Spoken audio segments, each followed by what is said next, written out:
Ceci est un livre audio autogénéré par Google. Chapitre 1er. La proclamation du gouvernement provisoire. 1. La Révolution de février 1848.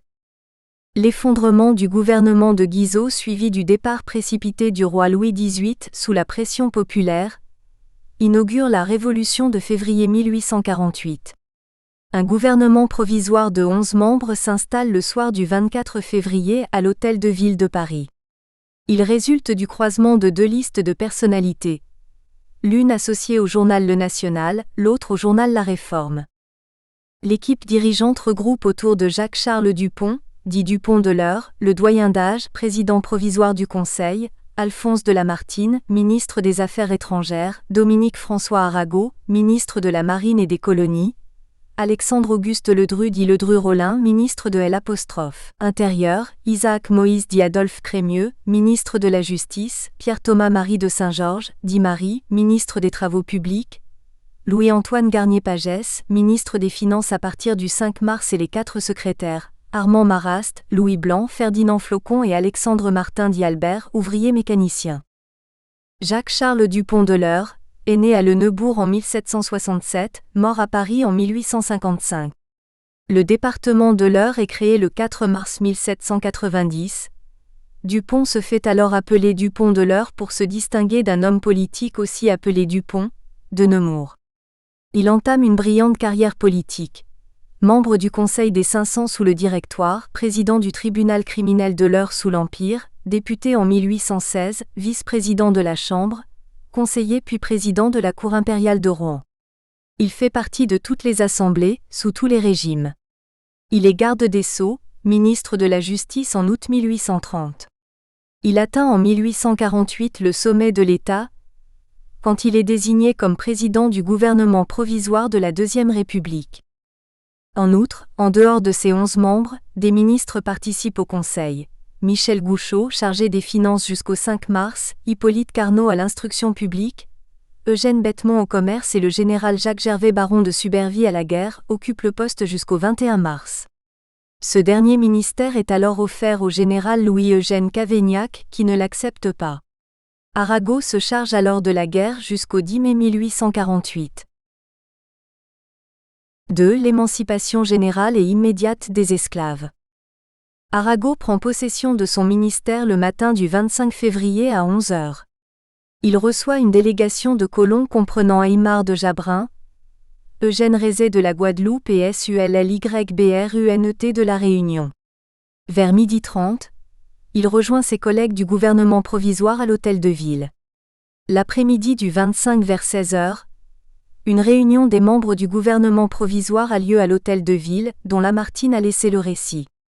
Autour d'une grande table se côtoient Dupont de l'Eure, Lamartine, Ledru-Rollin, Gouchot, Arago, Carnot, Bedeau, Bettemont, Marie, Marrast, Blanc, Flocon, Albert ainsi que Garnier-Pagès, maire de Paris, Joseph Guinard et Adrien Recure, adjoint au maire et Flottard, secrétaire général.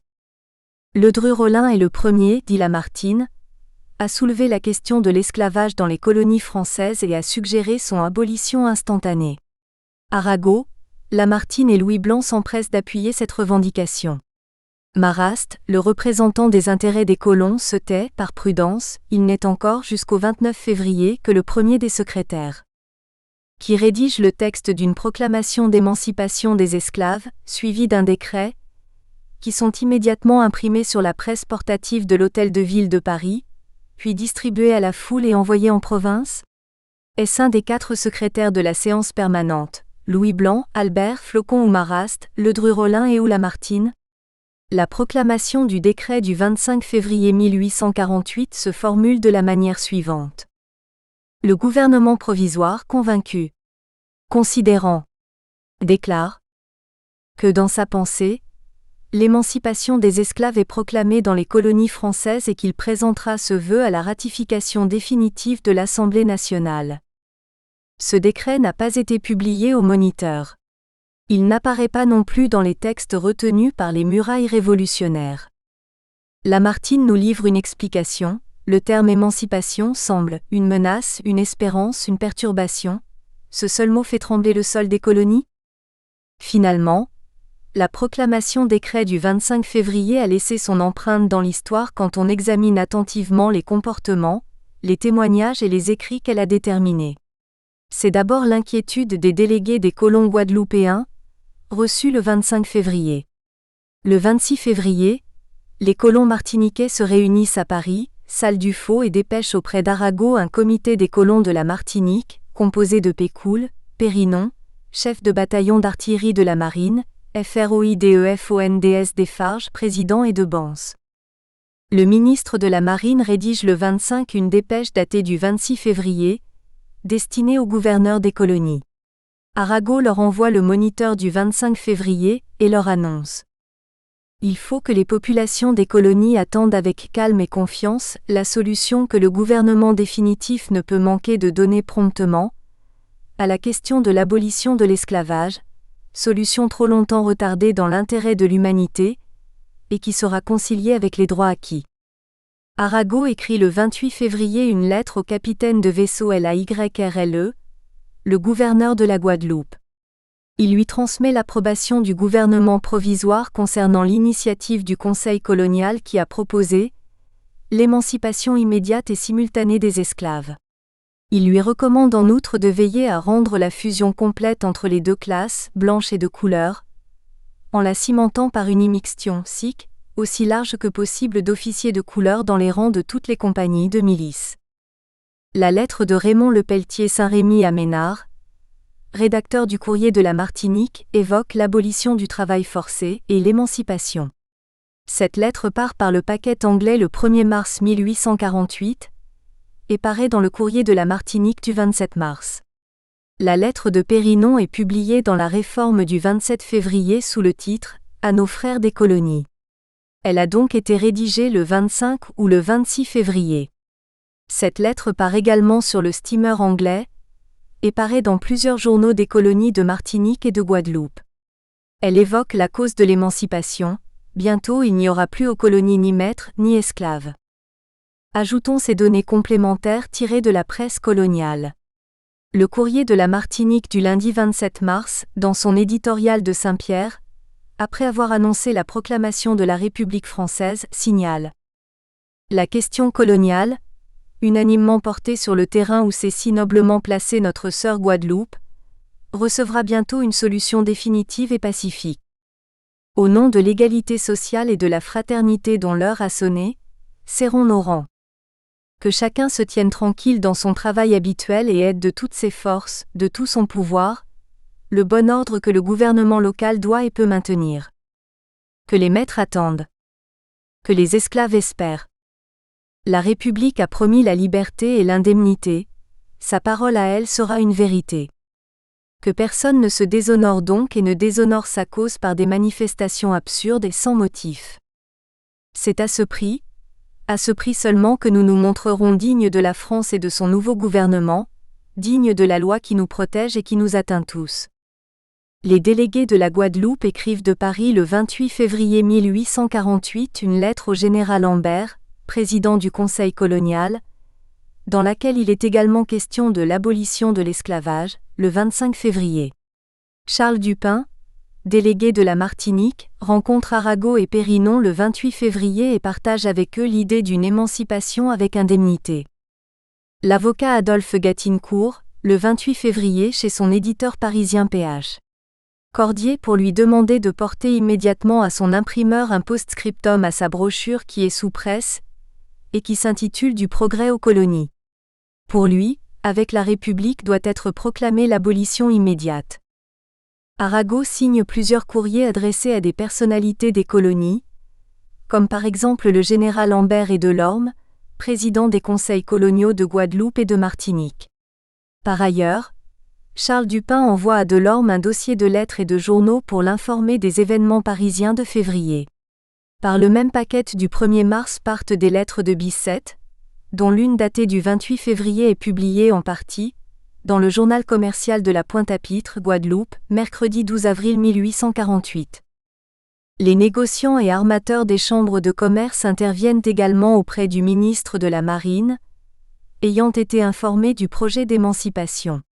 Les délégués et les mémoires dépêchés à Paris vont se faire entendre dès le mois de mars. 3. Arago, ministre de la Marine et des Colonies. Dès son arrivée au ministère de la Marine, le 25 février, Arago, on l'a vu, reçoit les délégués des colons guadeloupéens et rédige la dépêche datée du 26 février destinée aux gouverneurs des colonies. Il leur envoie le moniteur du 25 février. Il entreprend immédiatement un renouvellement et un réaménagement du ministère.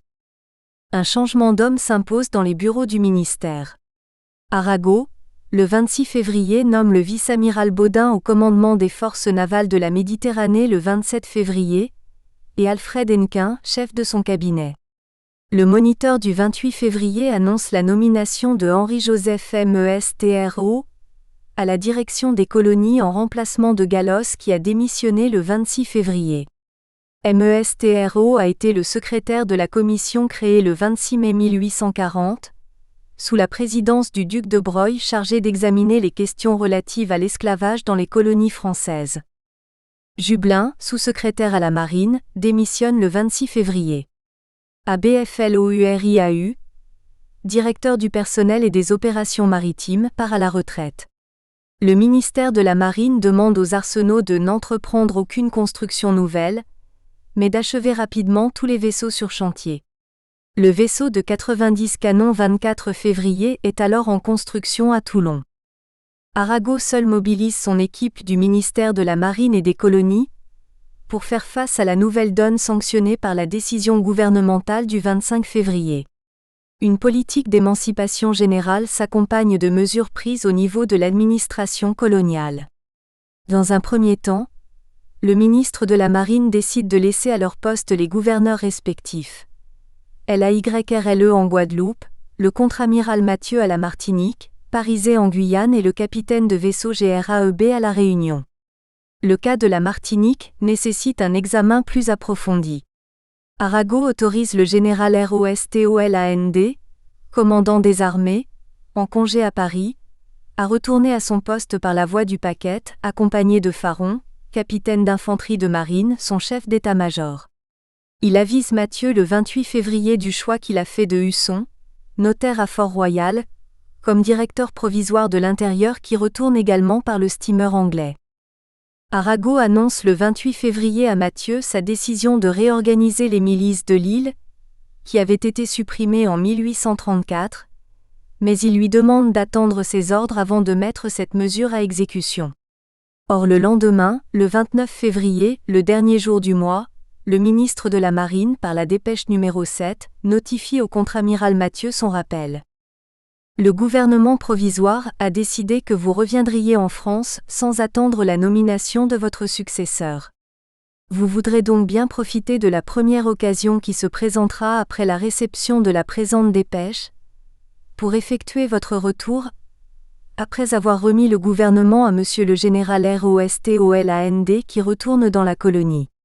Jusqu'au moment de cette remise de service, le présent ordre sera connu de vous seul, et vous aurez vous-même à en instruire Monsieur le commandant militaire au moment opportun. Husson, ROSTOLAND et Faron partent de Paris le 28 février à 6 heures du soir et s'embarquent à Boulogne. Husson n'a pas le temps de faire ses malles, et doit acheter quelques vêtements en Angleterre. Il quitte la France le 1er mars. Husson, le nouveau directeur de l'Intérieur, ignore qu'il voyage avec le nouveau gouverneur de la Martinique, le général de brigade ROSTOLAND.